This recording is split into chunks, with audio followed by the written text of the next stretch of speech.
what I always tell people when they want to know how to find your purpose. It's sit down and go back in your life. Ask yourself, what would you do and what do you do that you don't get paid for? What's the thing? What's the thing that you gravitate towards when you don't get paid for? It's the thing that you do in your sleep, when you wake up, in your afternoon, in the fun times. What's the thing?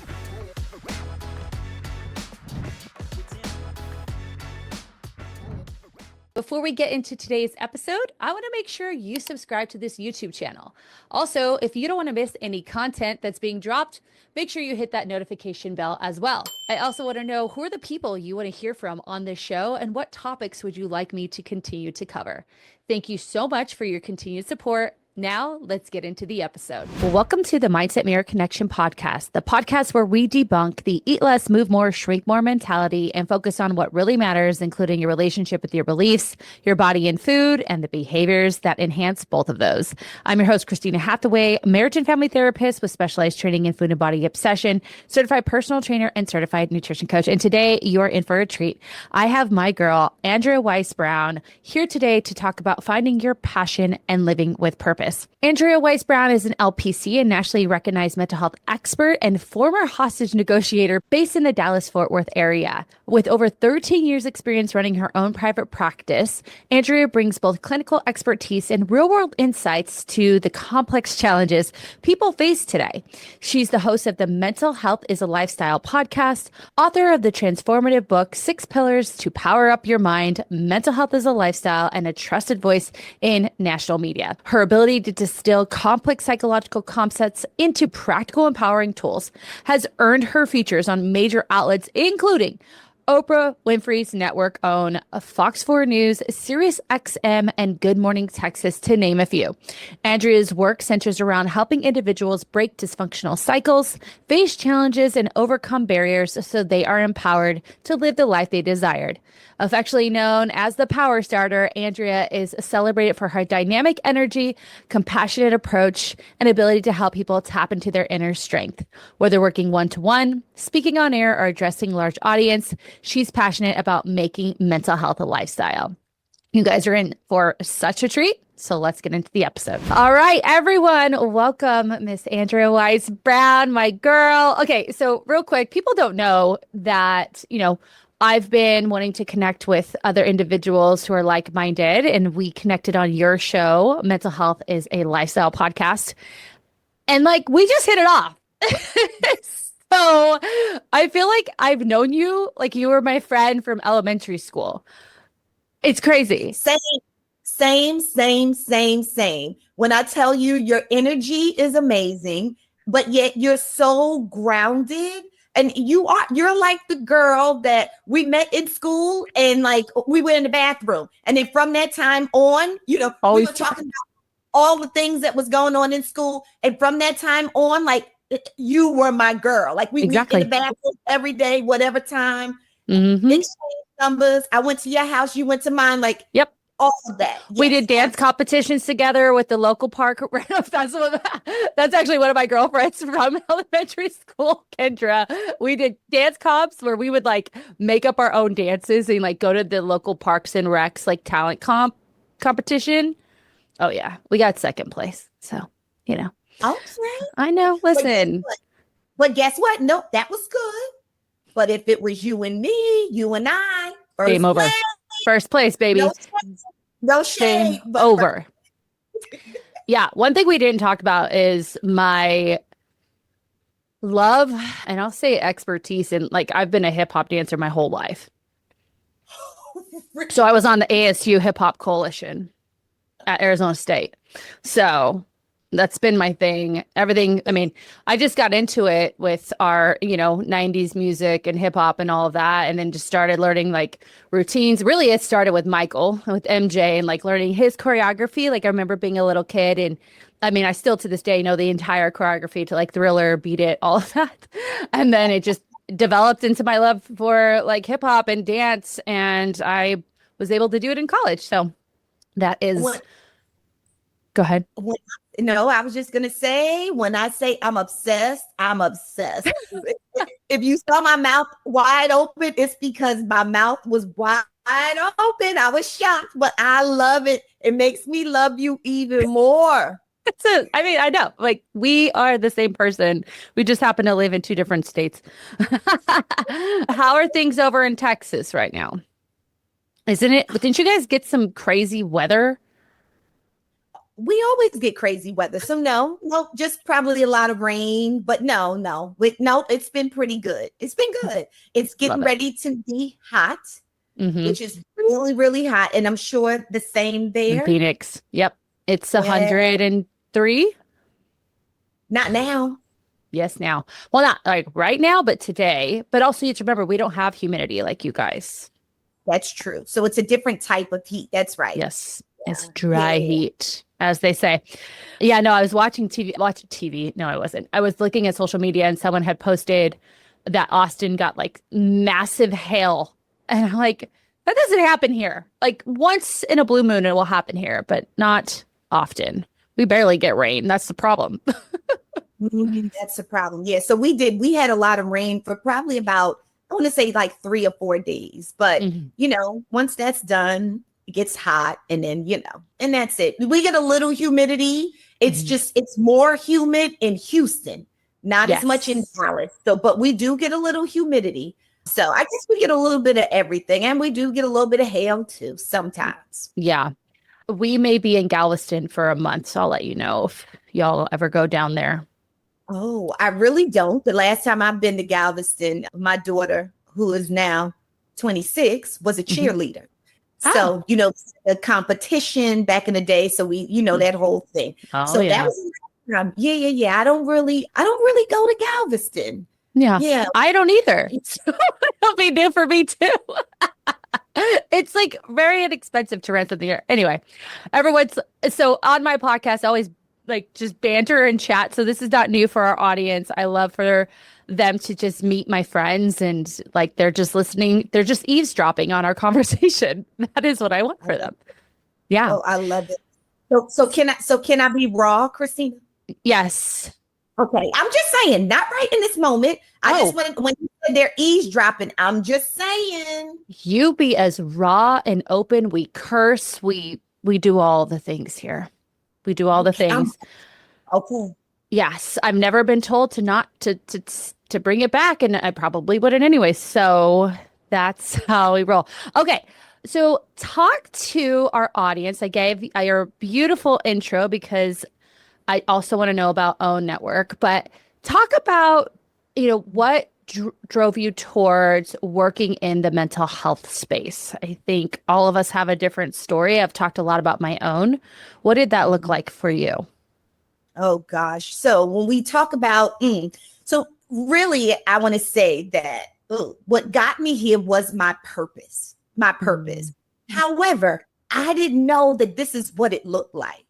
So if I could kind of just tell you, I started off before I got into the mental health space. I actually started off by owning a hair salon. I remember you saying yes. Yes. So I literally, I started doing hair, had my cosmetology license like when I was 18. And honestly, the reason why I got my license, it wasn't that I was passionate about doing hair or I didn't really have a purpose in doing hair. It was really for survival because it was, something like no one in my community where I lived. I grew up in the hood of North New Jersey. And the people around me, like no one had gone to college. So it was kind of like a city or a town of industry. You got a job, you worked there forever, you got good pension, So for me, I just knew that like I needed to get a job and I needed to earn money. And my mom was always a hustler. So that was the thing. I'm like, okay, well, what is it, that I can do and that's going to make me money? And so my mother said to me, because she made me do her hair like a couple of times going to work. And she was like, you're good. And then I was like, yeah, I guess so. It's just natural, right? Because God gives us many gifts. So I went to hair school. I got a license because I graduated from school early. And then I got into the hair field. As I got into the hair field, right, I'm in there and I'm doing it. I'm really doing well. I'm thriving. I get to a place where, and this is one of the things that is, it's a purpose for me. It's a value for me is I never let anybody else pimp me for my gifts. Like that is just something about me that I have. This is why I've always been a serial entrepreneur from the beginning. So I knew that, okay, wait a minute. I started looking around and seeing the owners of this big place, like how much money they were getting and then how much money they were giving me. So like it was a split of 50-50. So I'm hustling doing heads, but yet and my clientele was growing, but yet and still I was only getting 50%. So I'm like, no, didn't work for Andrea. So I decided, okay, I'm going to save my money and I'm going to open up my own salon. And that's what I did. So I opened up my own salon and I owned it, operated, had women working for me for 11 years. Now, loved all of the women in there. This was something I could do, but I wasn't passionate about it.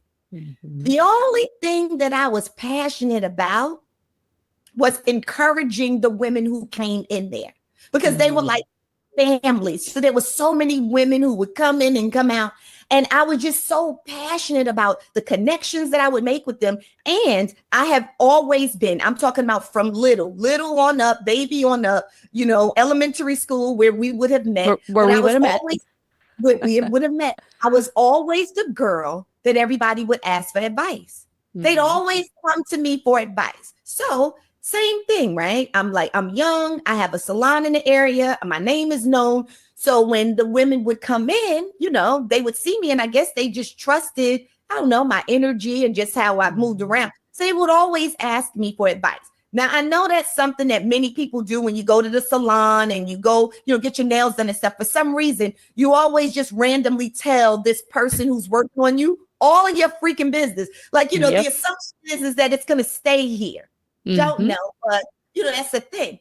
So for me, I knew that, me working. So I'm giving advice because that's something that I do, right? Listen, it was solicited. However, it was not researched. There was no research to support anything that I was saying, right? There was research in the School of Hard Knocks, but not in the research papers. Exactly. It was extremely opinionated. Okay. But the glitch, because there was a glitch. The glitch was that every time that they would go out and they would come back, they would always be sitting with the same shit, like the same issue that they started with. And so for me, there was some judgment then back in the day, because I was not trained then, but there was some judgment like, well, why I keep telling, Susie and Mary and Tanya, what to do or how you need to move, but you kept coming back in the same situations. So that was kind of like the first thing that kind of fired me up with being intrigued with people and how they move and how they think. So as my fizz, right? So I am successful. However, my fizz, the passion started to kind of go away because really I wasn't passionate about. The only passion that I had was that I was earning money and I was taking care of myself. So I was successful in my own right, but it wasn't true passion. And all of a sudden, Oprah Winfrey would come on the television at 4:00 every day. And if you came to my salon Monday through Friday around 4, you knew you was going to see Oprah. You was going to hear Oprah. Okay. The same in my household at 3 p.m. Okay. So she started this series on kind of like finding your purpose and your soul and, spirituality. So, she piqued my interest in, once you align with your purpose, then that's where you're going to find happiness, right? So I'm like, okay, I'm coming in here every day and I'm working and I love the connections, but I'm not passionate about it, right? Like I'm not really feeling like I'm finding my purpose. And so then that's when I started to go deeper inside and try to figure out what is the thing that actually lights me up? What's the thing that I want to do? And so after, I'm just telling you, at the time, I don't know if are you familiar with Iyanla Vanzant? No. Okay, so Iyanla Vanzant is this like spiritual teacher. So she would come on and she would have a day on there. So she does kind of like holistic spiritual kind of work. So one day she said, listen, she would always talk about get on your belly, roll around on your belly, put your fingers in the dirt, all that kind of stuff, right? Had never done any of that before. But as I'm like literally trying to figure out what's going on, I'm like, let me roll around on the side and rolled around on the floor and put my fingers in the dirt and got on my belly. And still, right, it didn't come to me. But it didn't come until I got quiet. And I said, okay, purpose. What is purpose? Purpose is a little bit different than passion. However, sometimes they overlap. Right. So my purpose, what I really noticed was it was empowerment. It was to empower people. It was to meet you right wherever you were and accept what that was. And then to give you the tools to empower you so that you could get wherever it is that you want it to be. That is what I'm like, that's it. That's it. Because what I always tell people when they want to know how to find your purpose, it's sit down and go back in your life, ask yourself, what would you do and what do you do that you don't get paid for? What's the thing? What's the thing that you gravitate towards when you don't get paid for? It's the thing that you do in your sleep, when you wake up, in your afternoon, in the fun times. What's the thing? And for me, as I'm telling you, even as a little girl, I was always the girl, the friend who everybody would ask, what are you doing? Or what do you think about that? And for me, it was always empowerment, like to empower them to do that. When kids in the playground would get upset and, have tantrums and run off, I was always the one to go and try to calm them down and to talk them back and remind them about what part they did well and to kind of bring them in and scoop them up and make them feel good about coming, like from a child, right? And if you think about it, right, because purpose is a thread. So, okay, from that, even in my salon, right, I was always empowering the women. You could talk to me every day, any day. I'm empowered. Okay, so how do you get from here to here? So this is, that was just my thing, just not trained, but that is, that's at the essence of who I am. And so I said, I want to talk to millions of people. I want to empower millions of people. And so what does that look like? But then I go, well, who's going to listen to you? I interrupt this episode to ask you some questions. Have you felt like your body is not your own? Do you look at jeans and think that they're someone else's? You forget words that your 3-year-old can spell? Do you feel like you're crying in the parking lot and then snapping at your partner? Do you feel bloated? Do you feel like fat is moving in different parts of your body? Do you just feel off? If you do, I'm here to tell you, if you're over the age of 35, it could very, very well be perimenopause. And you'll go to the doctor, get your testing done, and they'll say, well, you still have your period, so everything is fine, but you don't feel fine. I get it. I had a hysterectomy at 35, kept my ovaries thinking that wouldn't push me into perimenopause, but it did exactly that. It did that 4.5 years earlier than I would have gone into it, and I just felt off. Headaches, brain fog, irritation, and you're not alone. You are not broken. But the problem is we try to use the same things that helped us lose weight in our 30s and 20s, and they're not working anymore. Why? Because estrogen and progesterone, testosterone even, are off. They're different. It doesn't mean it's bad. This is a transition that every single woman in this world will go through. However, what is bad is using old, worn-out methods instead of having a method that actually works. Introducing the mindset of menopause. This 16-week program is designed based in research and science as well as psychology to help you work through the main struggles of perimenopause. I'm going to teach you evidence-based approaches to nutrition, exercise, nervous system regulation and emotional management, sleep, sexual health, gut health, and so much more. In this 16 weeks, we have a weekly group coaching call, and every month we are going to meet one-on-one to design your game plan. On top of that, I'm going to have a completely new psychological curriculum based in what women struggle with going through this transitional period.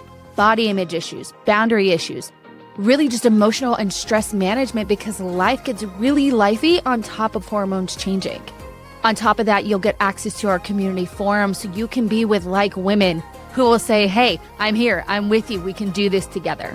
This 16-week program is designed to be unlike any other program because it does incorporate the psychology, the physiology, the emotionality of what you're going through.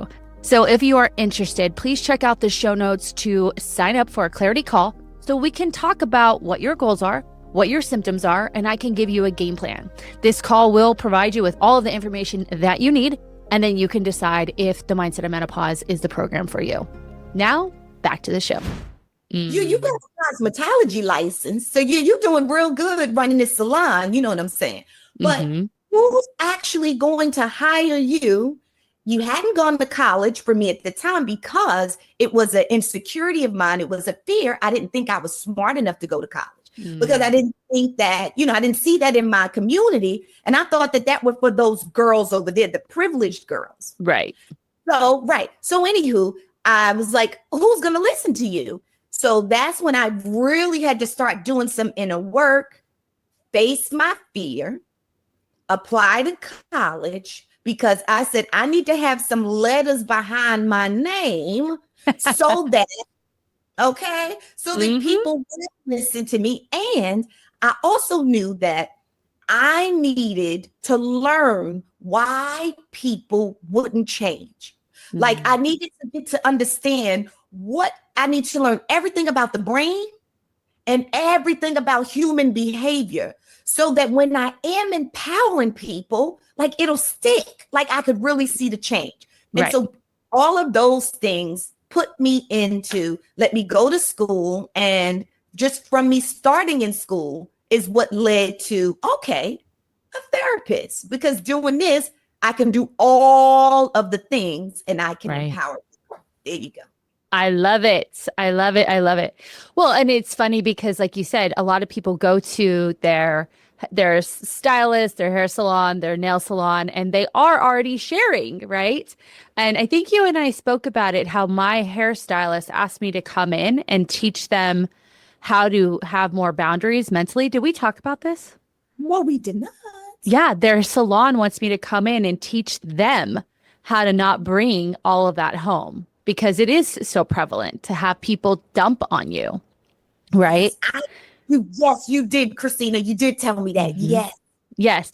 And, realizing while I love, a part of me, that passion is being able to provide for myself and have this business. But from a soul's work, is what it sounds like, that there's a disconnect there. While that was wonderful in regards to survival, the soul wanted something more. Absolutely. And through your own self-discovery, which I think is so important, watching that show, those types of things to me are not silly. They're very important, because I watched the movie The Secret, which Oprah talked about a lot. And that movie, I would sit there and take notes, and I would watch it over and over again, and had a very similar experience. And that's what brought me to where I'm at too. And so for listeners, I want you to recognize inspired thought, inspired action, inspired experiences where something clicks with you, very similar to like your experience, and finding that passion. Also, what I think stood out is getting out of your own way. You recognize what I call your blind spots of, I don't think I'm smart enough, or that's for the privileged girls. And you recognize that, and you held yourself accountable to that in an effort to get to where you wanted to be. Just that story alone has so many golden nuggets of opportunity for our listeners to learn. So I'm really appreciative. I think a lot of people are appreciative that you share that, but also went through it, because now they get to experience your knowledge and passion. It's interesting because as I was introing you, I talked about the OWN Network. What a full circle moment of watching Oprah and then being featured on her network. Talk about that real quick. I know it wasn't something we were going to chat about, but you know what we do. We just go off script.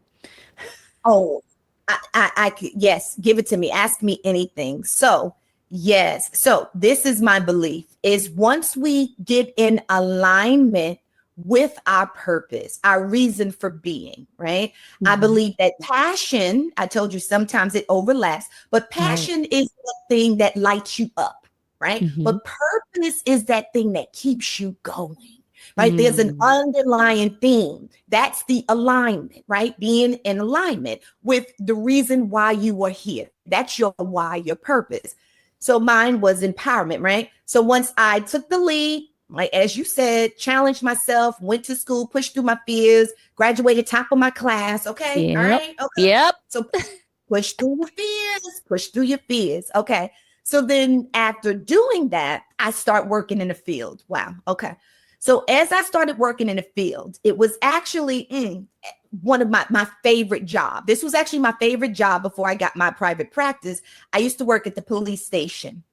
And when I say to you, my belief is that when you're in alignment, even when you're not, but every single thing happens for a reason and it happens as it's supposed to. However, when you're in alignment, then things that you desire come easy. Yes, Like ma'am.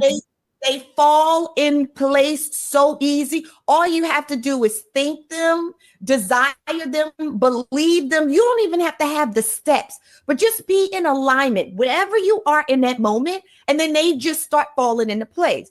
So at this point, I worked at the police station and I used to train officers in regards to mental health, FBI agents, like federal agency. I used to do all those things. I used to go out with police every day and I helped them. Oh, I was a trained hostage negotiator, but I would I like how you say that. So, like, I was a when I read that, I was like, what? That's amazing. all in alignment, right? Yes. And this is what I'm saying. I never thought that. I never planned that, but things just happened. And it was the best job I ever had. However, I'm leaving the job because, okay, I said all of that, but I'm leaving the job one day, right? It's in the car. I'll paint the picture, right? I take off my bulletproof vest because I used to wear that, right? When I surrounded the community with the officers. And so I put it in the back seat and I'm driving home. And there was always this yearning to meet Oprah. There was always this yearning to be on the Oprah Winfrey Network. Always. I didn't know the how, right? But I knew this is what I desired because I loved her. If you ever ask me people say, who's your mentor? I never met her in person, but it's Oprah Winfrey. Okay. Right. So I and it love just it. sits in my spirit. Anywho, leaving work one day, didn't do anything. This is what I'm telling you.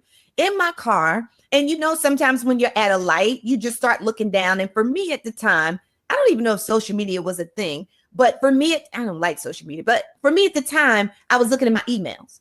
And as I'm looking at my emails, just scrolling at a light, I literally see in the subject line, own network, Oh my God. urgent. I'm not lying to you. I did nothing but get in alignment. I am telling you. So I'm like, oh, network. Like, am I reading this right? This is before I wore readers. So I'm just like, did I read this? Yeah. So I go, okay, wait, I think this is on. So I open it up. Cars are honking behind me because now I'm not even paying attention. Of so course. I'm like, this is Oprah Winfrey Network. So I pull off the road and I never forget, it was a Kentucky Fried Chicken parking lot because the chicken was smelling so good. And so I pull over at park right now, open it up. And they said this was a producer from there. And they were saying that they were coming to my area and they were looking for a psychotherapist to do an expert spot on this show that they had on the network. Love it. Is that crazy? For people listening, yes, but I am so in alignment with what you're saying that to me, it's not crazy because you put it out there and you believed in it, and there it was. And there it was. And I did nothing but get in alignment with my purpose. And I just kept walking with a belief system that one day it would happen. That is the truth. Yeah. And so that's my story. Did the show, that's that story. I love that. So, when I so wholeheartedly understand that alignment, and that when I said that's not crazy to me is because I've experienced it. And I really try to help my clients understand purpose and passion and alignment, because there was a time in my life where I was so focused on what I didn't have, who I wasn't, what I wasn't getting, and being very sad for myself. So I watched The Secret, and like I said, I would write these things down, and I would create vision boards and I look at them. They're on my wall, on my office wall, that I can look at them because they've all been accomplished to, like, there is a journal entry where I wrote a check for myself for $100,000. I was working as a therapist, making nothing. I was burnt out. And underneath this little check, I just literally like drew a check. I put, I'm so thankful now that I have emotional and financial freedom. Didn't know how it was going to happen. No clue. Went to Mexico with friends, met this woman who said, "You're in sales, right?" And I said, "No, I am not. I'm a therapist." She goes, wait. You need to be in sales. You need to work for me. And then I came home. I did the things I needed to do to connect with her.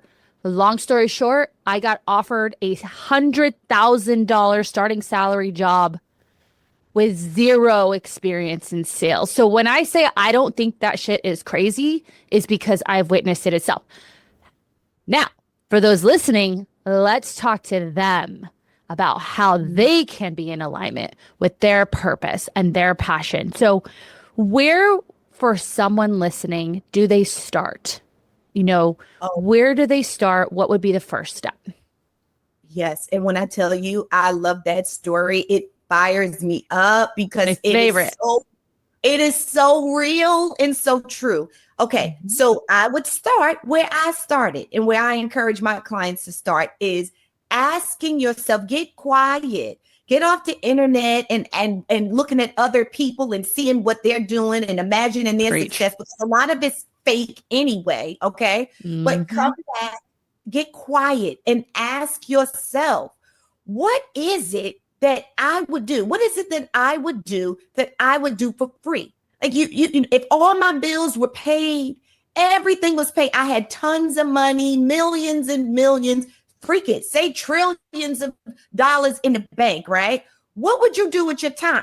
What would you do? Okay, at first you'd say, Andrea, shit, I wouldn't do anything. But then you'd get bored with that, right? Correct. So what's the thing you gravitate towards? Like that thing. And then even if you can't come up with that, what I would do is I would look around and just think back for the past 2 weeks and just ask yourself, what have I done? What did I gravitate towards? Because for me, remember, it was always empowering someone. My daughter would be so tired of me. I'm in a grocery store, even till if I'm in and I could see a young girl or another woman and they look flustered or what, I'm always asking how to help. I'm always talking to someone. I'm always trying to lift someone. Like that is who I am at my core. So I think you first start off, you first start off with looking internally and just looking at your actions, your behaviors, and seeing what is it that you gravitate to just instinctively. That to me, that's the first step to, trying to find out what your purpose is. Your purpose is your why, the why I'm here. It's the thread that's going to go through everything that you do in life. So it'd be great to actually find it so that maybe you can make some money while you're connected to it. Yes, absolutely. I think what people tend to do is they look for the money first. In this day and age, when you were talking, I was thinking about these individuals who are trying to coach coaches, but never really have been successful in their own right. They just think, oh, I had one $10,000 month or whatever that is, and so I'm going to teach other people to do it. There's no passion. It's all profit. And they end up failing, or they don't provide I just think even the service side of things is so different when we're working from profit over passion or purpose. And when you can find that, like you said, it's not only, wow, I get to do this for a living. How many times do you say that to yourself?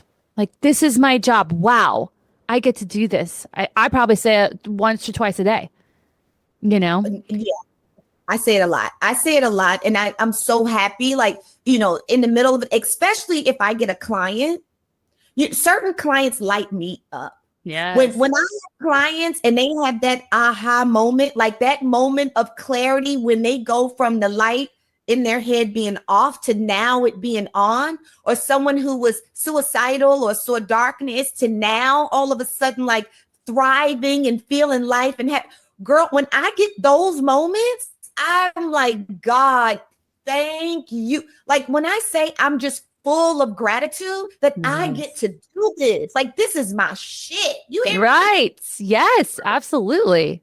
No, I feel it 100%. And when you can find that, and then like you said, also then profit, right? And you don't have to.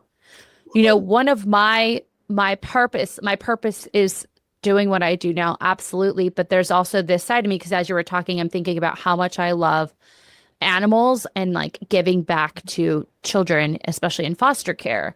And I don't think I've talked about this on this podcast, but my goal down the line is to open fosters for fosters, foster dogs for foster kids, where they come to the facility, they help train the dogs to be adoptable, but they're also learning so much about themselves and about connection and love and safety and all of that through this relationship. So I'm like, now that you're talking, like, shit, I should probably get on that. And that's not going to be profitable. It's going to be a nonprofit, right? And, you know, so, okay. So step one, go ahead. Okay, no, I just want to step in real quick and say this, right? It's not about the money. The money will follow. The money will follow.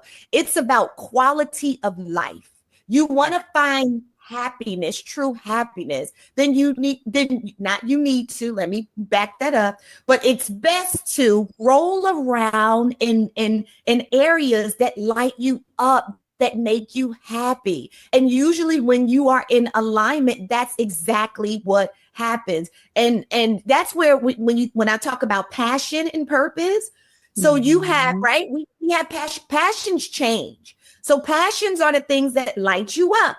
Right? Purpose is the theme, that the why that keeps you going. So to me, foster children, foster animals, like all of those things are still in alignment with your purpose. However, it's a different passion of yours, right? Yes. Passion changes. It's the thing that lights you up at the time. So, just think about me at the time. I was very passionate when I worked in the police department. But at some point, it came to a place where I'm like, nah, I think 100% of the time, I literally want to be face to face in the mud with clients, right? Because my passion changed. Even when I was in the hair salon, the passion was when someone came in and their hair was a wreck. Okay.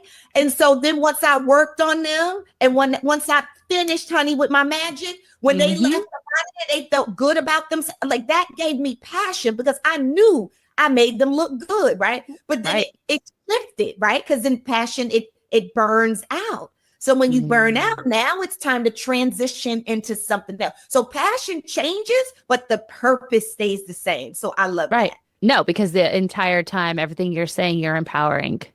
Right? You're empowering, even in the police force, even in hostage negotiation. There's a part of that is, hey, you want to make the right decision here. That's empowering them, connecting. I love that. So I love that you said about passion, because people get it so confused. So I'm so happy that you're able to separate the two. And for, again, listeners, your purpose is that constant theme, the why, the underneath message, your purpose in this world, and as I say, the gift that I was given, I know what it is because it's so unique to me. And when I'm in it, I'm flowing. I am flowing, right? And the passion I almost see as the vehicle to express that purpose, and that vehicle can change over time. Absolutely. That's exactly it. Yes. Good, so at some point you're in a Volkswagen, another point you're in a Range Rover, another point you're in a Porsche, another point you're in a Mercedes. Come on now. Let's go. Listen, I just bought a new car, so that's funny. So let's talk about, I'm not even following these. So My audience knows. I'll be like, I have a structure for today, but I don't care. So let's go. So many, and I would say even women specifically, because we have all of this pressure, right, put on us. I was just talking to a client and she's like, I've been in this relationship for X amount, like over a decade. We're not married. I'm getting older. We don't have kids. She's feeling very down on herself. And she's in that what I'm not getting, what I'm not receiving, what's not working for me mindset. Now, obviously, that's a complete disconnection from purpose and passion and those things. How would you, when someone comes to you and they're in that very less than half empty, pessimistic mindset, how would you approach that person or a listener who might be in that mentality, that mindset? The first thing I would say is first I would validate all of the things that they aren't getting, right? So, yep, I'm not talking them out of it, right? This is their experience. So they come in at a low, right? I don't have this. I don't have that. I don't have that. And that's okay, right? All right. So I validate all of those things. And then I ask, what's the feeling? Let's put a name to this feeling. What's the feeling? And then we'll process that. And then I ask, what do you want? What do you want? Because that is where we're putting our energy. That's the goal here. What do you want? We are not going to sit here every single session and continue to talk over and over again about how the glass is half full. The glass is half full. We're going to acknowledge that the glass is half full. And we're also going to acknowledge that you deserve you deserve a fucking full cup. Okay. Yes. Absolutely. You do. And guess what? We're going to get there. We are going to get there. But in order for us to even make the steps to go, we need to know where we're going. So if you can have everything that you desire, I don't want fears to pop up, push them down. I don't want to hear all that. I just want you to stay with me on what is it that you desire? If you can have everything right now, magic wand, we done swiped it, and you can have every single thing that you wanted, that you desired for life, what would that look like? And then we make a list. And now you're on a journey of bringing those things into our life. And trust me, it happens all the time. I love it. I literally just had this conversation yesterday. I said, okay, because we do everything by Zoom, if that little leave button was magical, and because she was like, I just don't feel in alignment, like something's going on, and this is one of my wellness clients. Said, when you hit that button, everything was in alignment, how will you know that a miracle has happened? What would be different? And just that one visualization. And this is something that you just said, that magic wand, or what we call the miracle question in therapy, right? So for listeners, like when you turn this podcast off, that is a miracle. And what you want in your life is true. How will you know that has happened? What will be different? And I want people to take that, what you just said, and think about it, especially if you're that person who's feeling that low, that everything is wrong. We both have our own stories and experiences. My listeners know that the past 6 months have been probably the hardest 6 months of my life, right? But my dad has stage 4 cancer. I lost my dog of 15 years. I've had some stuff go on in the business. Like, it's been very hard. However, I'm so sorry. Thank you. But my faith is strong. What you said about, everything happening the way that it happens, and, being able to see all the positives, even in these hard times, like, it has brought me through. And I'm so thankful that I went through what we're talking about today early on. right? And I had my kind of low moment where I had to say, like, I can't do this anymore. I can't stay in this negative place. It's not serving me, which I didn't know that kind of metamorphosis then would make me strong as fuck right now in the hardest time of my life. And so Absolutely. I want our listeners to take some of those little nuggets away. I mean, there's already been so many, but if when you close this podcast, that miracle happened for you, what would be different? Write it down. Write it down. Absolutely. And how would you walk them through those next steps? Like you said, and then we just use that as a list and walk them through. What are maybe some takeaways that someone listening could be like, okay, I got it written down. Now what do I do? Okay. Okay. Oh, okay. So you saying, because I'm thinking, are we talking about purpose? Or are we talking about whomever? So I think that if it's somebody who came in a space and they were saying all of these things are wrong, it would depend. It would be, it's specific to what it is that we're looking for. So if, so if their issue was they was in a marriage that they were unfulfilled in, so now we're going to work on what part in that marriage what part are you playing? Mm-hmm. A lot of things that we receive is what we're giving out. It may look differently. Right? Because it's easy to say somebody's doing this and he's doing that. But once I'm working with a person, I'm like, okay, I hear that. And like, yes, he shouldn't do that. Right? He's a bad boy for doing that. So now, but let's look at you. Right? So when you receive that, what are you doing? Or, when you do this, what do you know? So then we talk about the dance, right? The unhealthy dance. So he does that, but then what do you do? Because then that makes him do that again. So anywho, I work with them on identifying the part that they are playing in this unhealthy, let's just say, relationship, right? Just anything.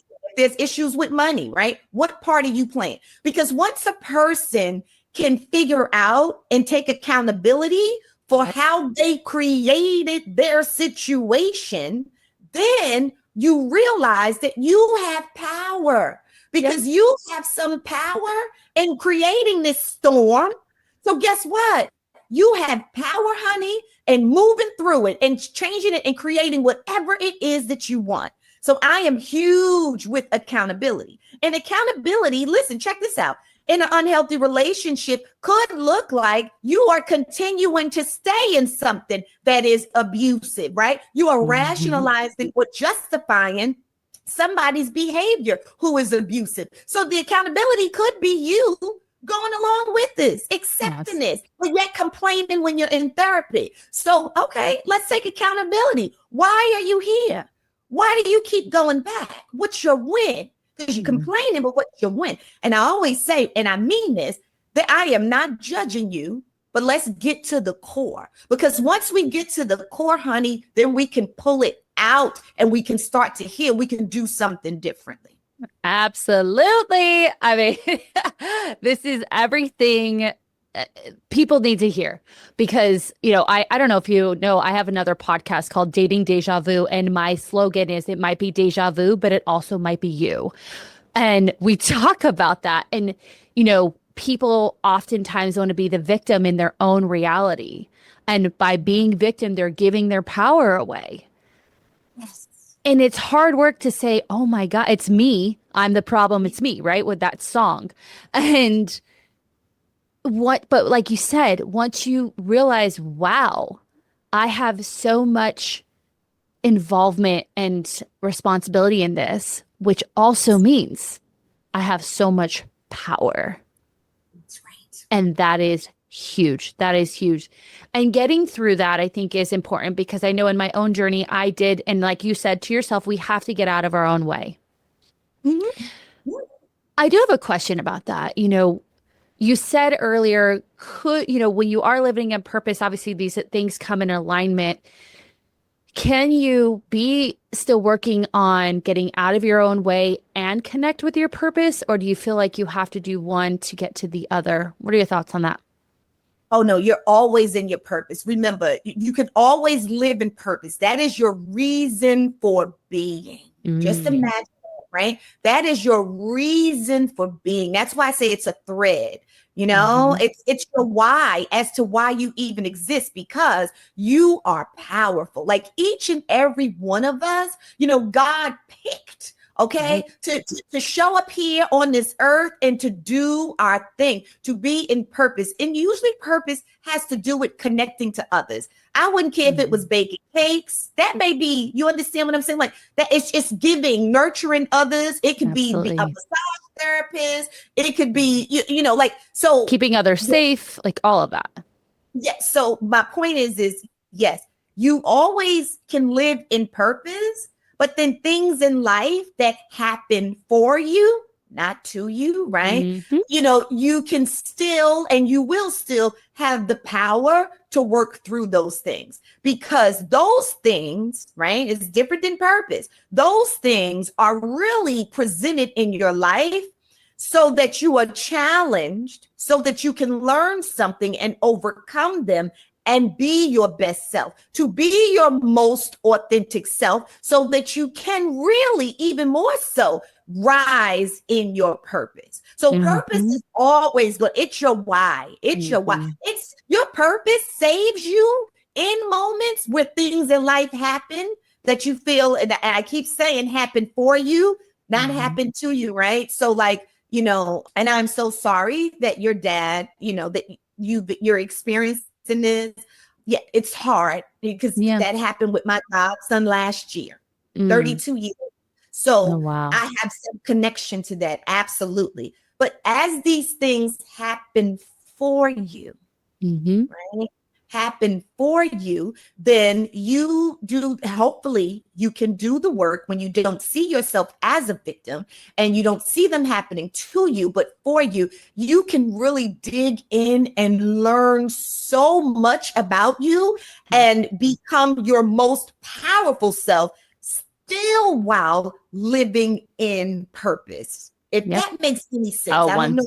I'm living it, but like, I look at this, you know, it's interesting. When I found out my dad had stage 4 cancer, it was actually 2 Octobers ago. And I was devastated. And I was walking one day, and when I walk, I feel very spiritually connected, just being outside in nature, and I can get very quiet. And this thought popped into my head, and it was, you know, honestly, I've had such an amazing relationship with my dad that I can be so grateful for that. If if this is his time, like I don't have any regrets. And like that thought, I want to go through the process of it. If I was in my, which would a lot of people would say, me being in my kind of woe is me mentality and depression and like sadness and grief is normal. But because I created and my brain says this is happening for me to learn, to grow more confident, to grow more powerful, that because it already trained my brain in that little nugget came out, and I was like, wow, isn't that wonderful that I don't, and for those of you who do have regrets, I'm not trying to boast, but I don't have regrets. I've had this relationship with my father that has been beautiful and wonderful. And while I don't want him to go, I know that we've had this wonderful thing, and I feel very good about that. And that gave me so much peace. But again, I wouldn't have heard that if I didn't kind of train my brain around this is happening for me rather than to me. Yeah. So, girl, when I tell you my godson was 32 years old, and he only lasted after his diagnosis. He called me 3:30 a.m. He was in the Army. He was deployed. He was in Germany. 3:30 a.m. phone rings, and it's him. Handsome, strong, vibrant man, beautiful man, okay? Muscular, all the things. He's the one that tells me what to do at the gym he used to.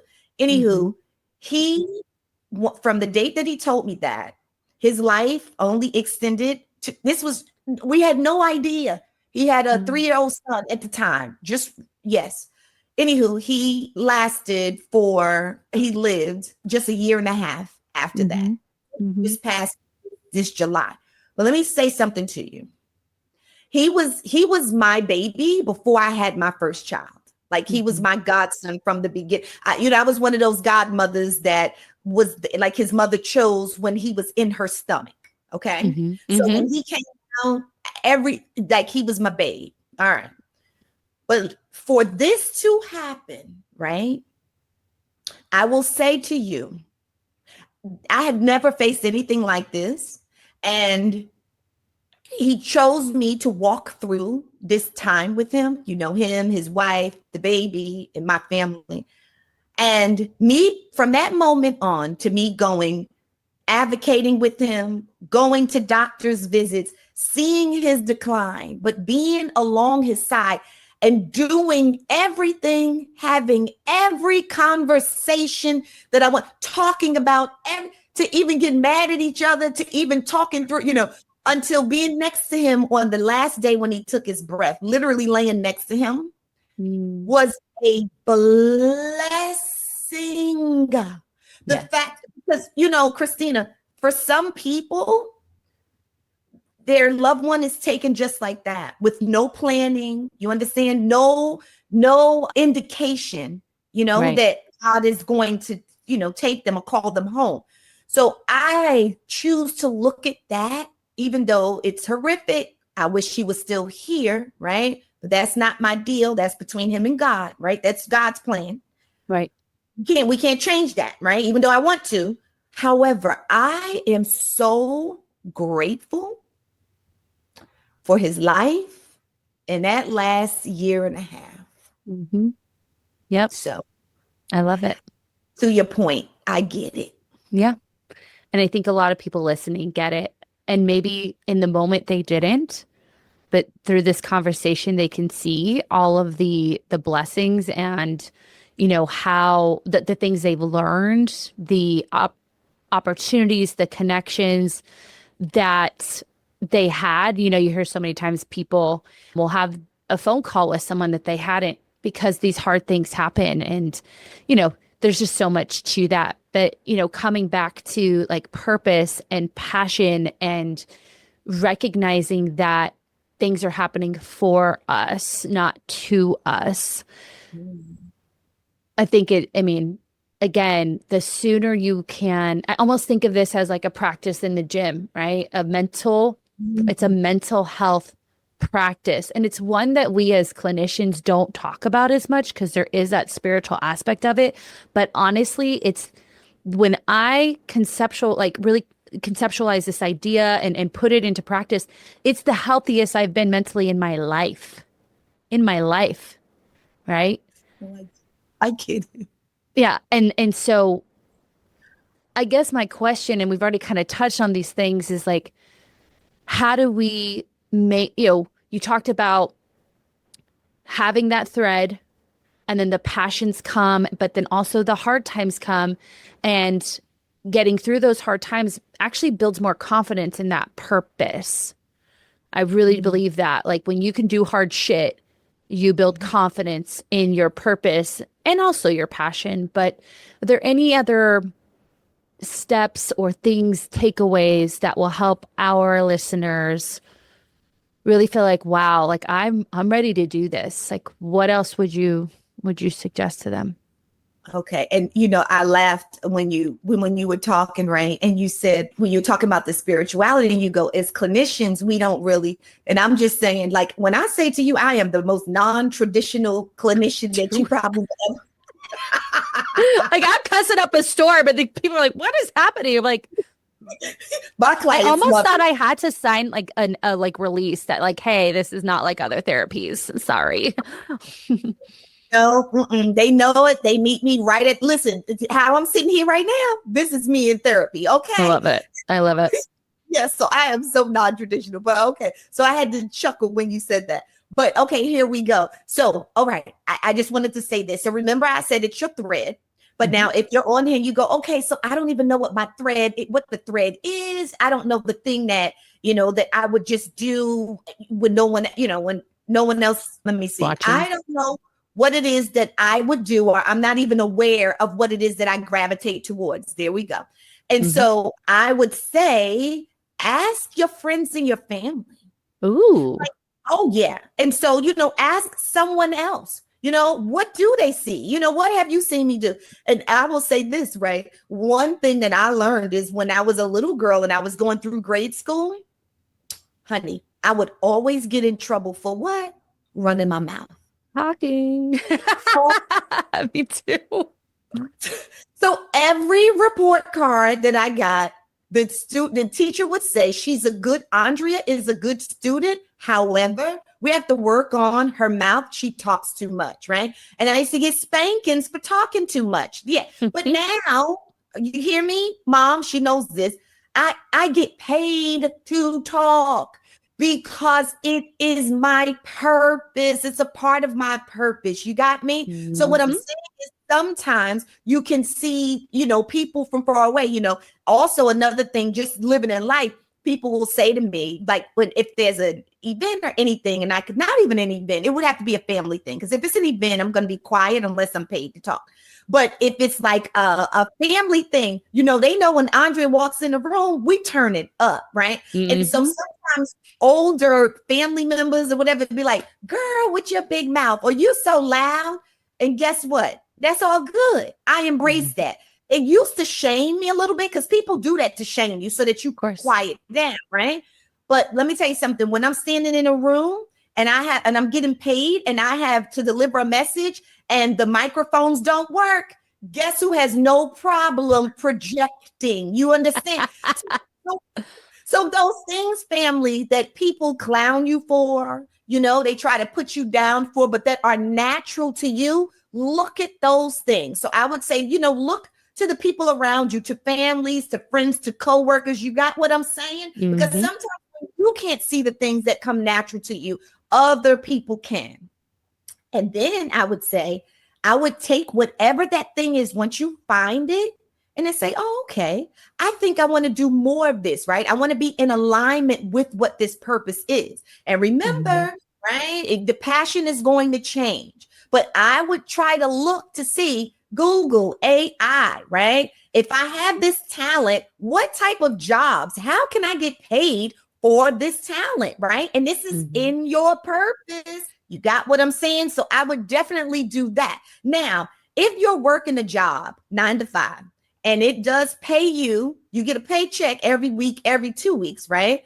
I would never suggest, and this is the truth, I would never suggest for somebody to leave their job because all of a sudden they just heard Christina and Andrea talking about your purpose and they going, let me leave. Because I like, you know what I'm saying? I like mopping floors. So they want to all of a sudden go, even though you probably do well at that. But I would never say, I wouldn't say leave your job. What I say is lean into it. So while you are working and you are getting your check, you are getting your benefits, you are getting your health care your 401k on the side. If you want to expand on your quality of life, because sometimes we have jobs that we don't like, but they take care of us. So what I'm saying is if you want to expand your quality of life, lean into that purpose, whatever that thing is. If you like to bake, if you like organizing, if you like cleaning, then get your little business on the side, get your little LLC. So you get you some tax deduction. You understand what I'm saying? Some deduction. Yes, I do. And then you are doing the thing that lights you up, the thing that is in alignment with your purpose and that you may be passionate about at that time. And so then you can kind of boost your income. But I wouldn't just leave your job unless you start making more money there. Correct. Than you do on your job. And then the last thing I would just say is spirituality. As you noted earlier, like for me, I connect. And for me, my spirituality has all to do with God. Mm-hmm. So I feel like my intuition, I feel like all of our intuition is our direct line to God. Mm-hmm. So if I feel it, and usually God speaks to me in the morning when I wake up, but if I feel it, because that's when I feel clear. When I'm clear about something, then I know that's the direction I need to go in. Yep. So that's going to be confirmation, So Absolutely. It's like what I said, inspired thought. There's been so many times that always when I'm walking. So mine comes when I walk, right? Some people, it comes in the shower, on their ride to work, or whatever that is. And for those of you who are not necessarily like believing God, but there's something bigger than you. You don't make the sun rise and fall or set. You don't make the birds. You don't make the plants. Like there's something bigger than you. And I think it's really important for all of us to have that sense of a higher sense of ourselves. Now, I believe in God myself, and I'll just get these little thoughts. There's like, boom. And I say, remember that. And that was actually what happened on that beach in Mexico. Because when she said, you should work for me, my brain says, remember that. Oh, I love it. And then boom, all this stuff happened, But I agree. For a lot of people, they've been, so this is kind of going into like the trauma side of things, their realities have been minimized and they've been so disconnected from themselves and from their intuition, from their self-power, and being able to sit and, like you said, get quiet and start tuning out the noise so that you can go inwards, you can hear yourself. Because like you said, for that person who's like, I don't even know where my purpose or power is, they have to be able to first quiet everything around them, because maybe their entire lives people told them they're not enough or they shouldn't feel that way or whatever that is. So being able to sit and connect and listen and act on that inspired thought, I think is really powerful. So I'm glad that you brought that up. That's amazing. Good. Okay. So I do some little rapid fire at the end. Do you want to add anything else? I know we did not touch on any of this, but what else would you add? When you're in alignment, I am, and I believe that you are, that everything happens just as it's supposed to. So go ahead, rapid fire. Come on. Love, love, love. This isn't an alignment podcast. Our flow is flowing. Okay. Mindset moment is what we call this. Rapid fire questions. How would you define true inner confidence? Is when you walk in a room, and whatever that room is, and doesn't matter how many people is in the room, that you know who you are. Doesn't matter. You don't get in your head with what someone thinks, how they think. When you walk in any space, large or small, when you are grounded and you know and are sure about who you are and why you're there, that to me is confidence. Preach. Absolutely. What is your favorite way to quiet the noise in your own mind? Prayer. Absolutely. I would say prayer, because which includes being still, like physically sitting, right? Which is grounding myself.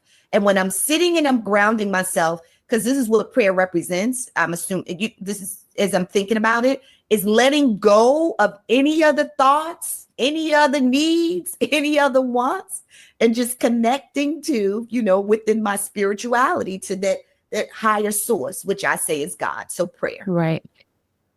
What's interesting, I talk a lot about the women we work with believing they're human doings instead of human beings. And they put a lot of their spiritual, like their worth, into doing. And that sense of sitting with themselves is so uncomfortable because they don't realize their worth is an inherent and in being. And I think when you can sit and be still while uncomfortable, it'll change your life when you think that the doing is what's changing your life. It is the being, sitting, being still, yes, and connecting to, a higher source, like, let me know, show me, just being open, which means that all other thoughts of doing is absent. Yes, absolutely. What's one book or resource that has greatly influenced you in your passion, purpose, wellness, all of the above?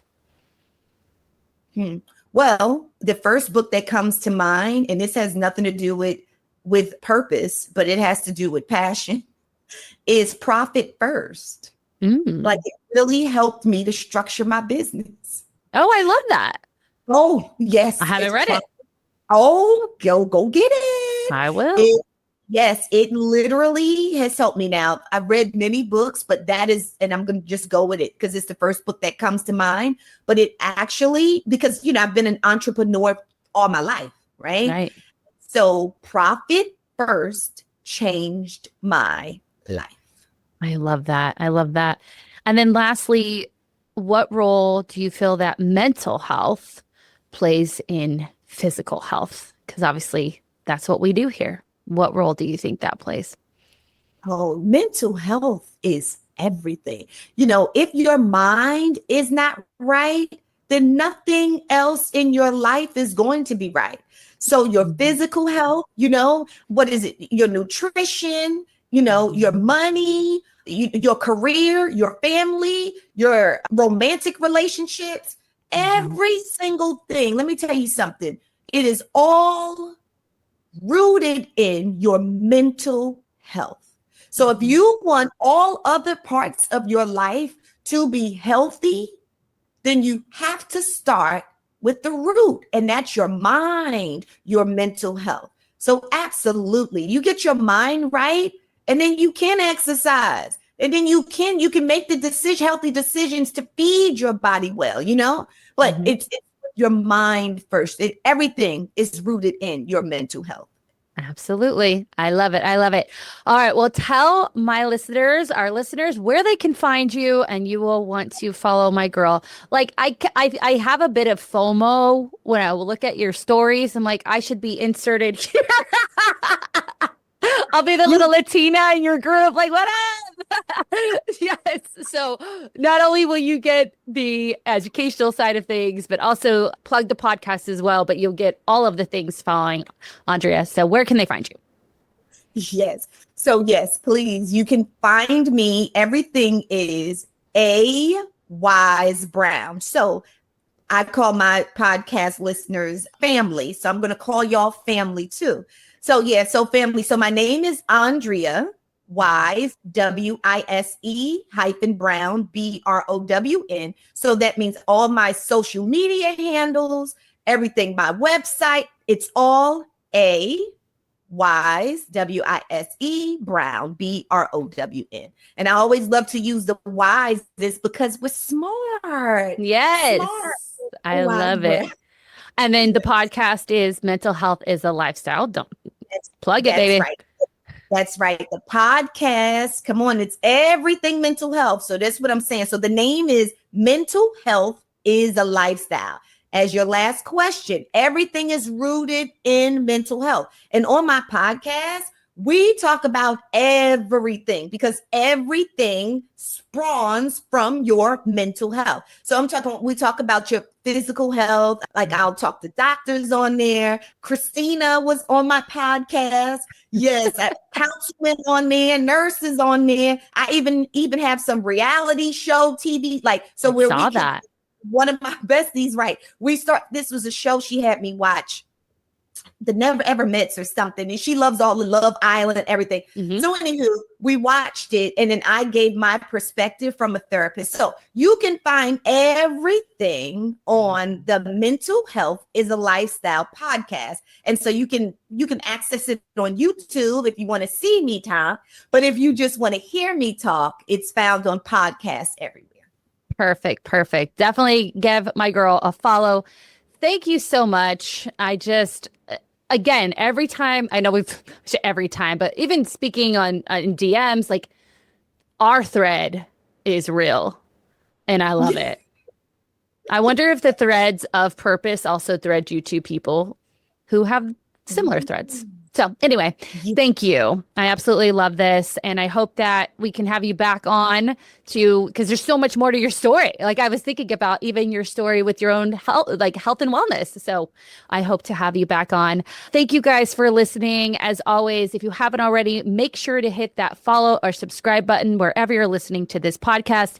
You know that I love a 5-star rating and review. So if you are so gracious, please drop one of those for us. And I am going to leave you you the same way I do every week to remind you that what you say in your mind, you see in the mirror.